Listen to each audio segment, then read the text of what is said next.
اللهم صل على سيدنا ومولانا محمد وعلى آل سيدنا ومولانا محمد وبارك وسلم عليه. أعوذ بالله من الشيطان الرجيم. بسم الله الرحمن الرحيم. وأنا ظننا أن لن تقول الإنس والجن على الله كذبا وأنه كان رجال من الإنس يعوذون برجال من الجن فزادوهم رهقا وأنهم ظنوا كما ظننتم أن لن يبعث الله أحدا وأنا لمسنا السماء فوجدناها ملئت حرسا شديدا وشهبا وأنا كنا نقعد منها مقاعد للسمع فمن يستمع الآن يجد له شهابا رصدا وأنا لا ندري أشر أريد بمن في الأرض أم أراد بهم ربهم رشدا. صدق الله مولانا العظيم وبلغنا رسوله النبي الأمي الكريم ونحن على ذلك لمن الشاهدين والشاكرين والحمد لله رب العالمين. السلام علیکم ورحمۃ اللہ تعالی وبرکاتہ۔ آج کے درس کا آغاز سورہ الجن کی آیت نمبر 5 سے ہو رہا ہے، اور یہ آیات جن کا آج ہم مطالعہ کریں گے یہ جنات کی گفتگو پر مشتمل ہے،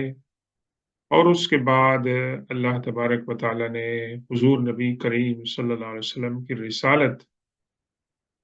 کے بارے میں ذکر کیا ہے، اور قیامت اور عالم آخرت کا اس کے اندر ذکر ہے۔ لیکن چونکہ اس صورت کا اکثر حصہ جو ہے وہ جنات کی گفتگو پر مشتمل ہے، اس لیے اس صورت کا نام جن رکھا گیا ہے،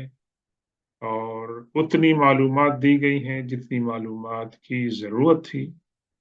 اور اس میں جو مسکنسپشنز عربوں کے ہاں موجود تھے جنات کے بارے میں یا انسانوں کے اندر، ان تمام کو ریفیوٹ کیا گیا ہے، اور جو حقیقت ہے کہ جنات اللہ کی ایک مخلوق ہے، اور انسانوں کی طرح وہ بھی مکلف ہیں انبیاء کرام کی تعلیمات پر عمل کرنے میں، اور یہ کہ قیامت کے دن ان سے بھی سوال جواب ہوگا، اور ان کے اندر اچھے بھی ہیں اور برے بھی ہیں، اور یہ کہ ان کا طرز عمل اللہ کے رسول صلی اللہ علیہ وسلم کی رسالت اور آپ کے پیغام کے ساتھ کیا ہے اس کا بھی مختصر سا ذکر جو ہے وہ ملتا ہے۔ ایک ایسی جو ہے دنیا کے متعلق ذکر کیا گیا ہے کہ جو غیر مرئی ہے، انویزیبل ہے، اور جس کے متعلق انسان کی عقل جو ہے وہ نہیں پہنچ سکتی، اور جس کے پر انسان جو ہے وہ یقین نہیں کر سکتے ہیں۔ لیکن بہرکیف اسلام کے اندر ایسی باتوں پر ایمان لانے کا ذکر ہے جن کو ہم نہیں دیکھ سکتے، محسوس نہیں کر سکتے ہیں، لیکن وہ موجود ہے۔ مثال کے طور پر یہاں عرض کرتا چلوں کہ یہ حج کا سیزن ہے، تو اللہ کے رسول صلی اللہ علیہ وسلم کی طرف ایک مشہور حدیث منسوب ہے کہ آپ نے فرمایا حجر اسود کو جو لوگ بوسہ دیتے ہیں، اس کو سلام کرتے ہیں، حجر اسود قیامت والے دن اللہ تبارک و تعالی اس کو ایک زبان عطا فرمائے گا، اور اس کو 2 آنکھیں عطا فرمائے گا، اور یہ گواہی دے گا، شہادت دے گا ان لوگوں کے لیے جنہوں نے اس کو بوسہ دیا ہوگا